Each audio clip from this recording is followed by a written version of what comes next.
On the Philosopher's Mean.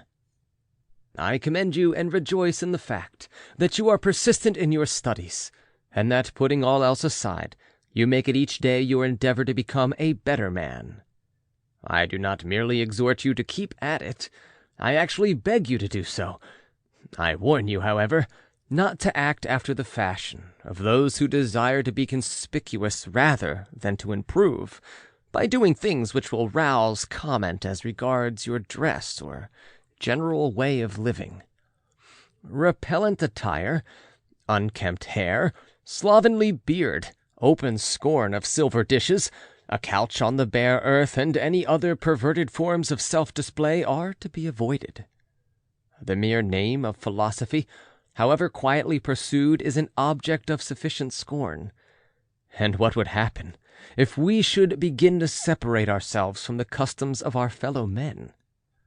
Inwardly, we ought to be different in all respects, but our exterior should conform to society. Do not wear too fine, nor yet too frowsy a toga. One needs no silver plate encrusted and embossed in solid gold. But we should not believe the lack of silver and gold to be proof of the simple life. Let us try to maintain a higher standard of life than that of the multitude, but not a contrary standard. Otherwise we shall frighten away and repel the very persons whom we are trying to improve. We also bring it about that they are unwilling to imitate us in anything, because they are afraid lest they might be compelled to imitate us in everything. The first thing which philosophy undertakes to give is fellow-feeling with all men. In other words, sympathy and sociability. We part company with our promise if we are unlike other men. We must see to it that the means by which we wish to draw admiration be not absurd and odious. Our motto, as you know, is "Live according to nature." But it is quite contrary to nature to torture the body, to hate unlabored elegance, to be dirty on purpose, to eat food that is not only plain but disgusting and forbidding. Just as it is a sign of luxury to seek out dainties, so is it madness to avoid that which is customary and can be purchased at no great price. Philosophy calls for plain living, but not for penance, and we may perfectly well be plain and neat at the same time. This is the mean of which I approve. Our life should observe a happy medium between the ways of a sage and the ways of the world at large. All men should admire it, but they should understand it also. Well, then, shall we act like other men? Shall there be no distinction between ourselves and the world? Yes, a very great one. Let men find that we are unlike the common herd if they look closely. If they visit us at home, they should admire us, rather than our household appointments.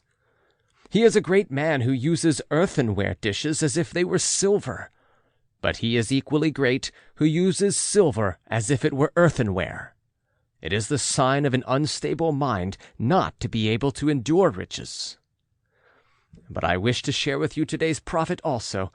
I find in the writings of our Hecato that the limiting of desires helps also to cure fears. Cease to hope, he says, and you will cease to fear.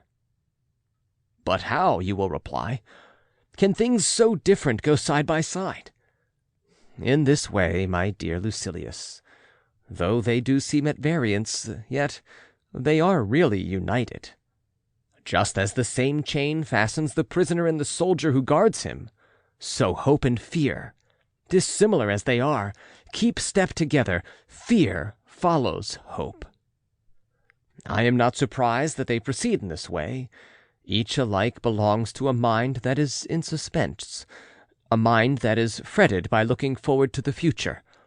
But the chief cause of both these ills is that we do not adapt ourselves to the present, but send our thoughts a long way ahead. And so foresight, the noblest blessing of the human race, becomes perverted. Beasts avoid the dangers which they see, and when they have escaped them are free from care. But we men torment ourselves over that which is to come, as well as over that which is past. Many of our blessings bring bane to us. For memory recalls the tortures of fear, while foresight anticipates them.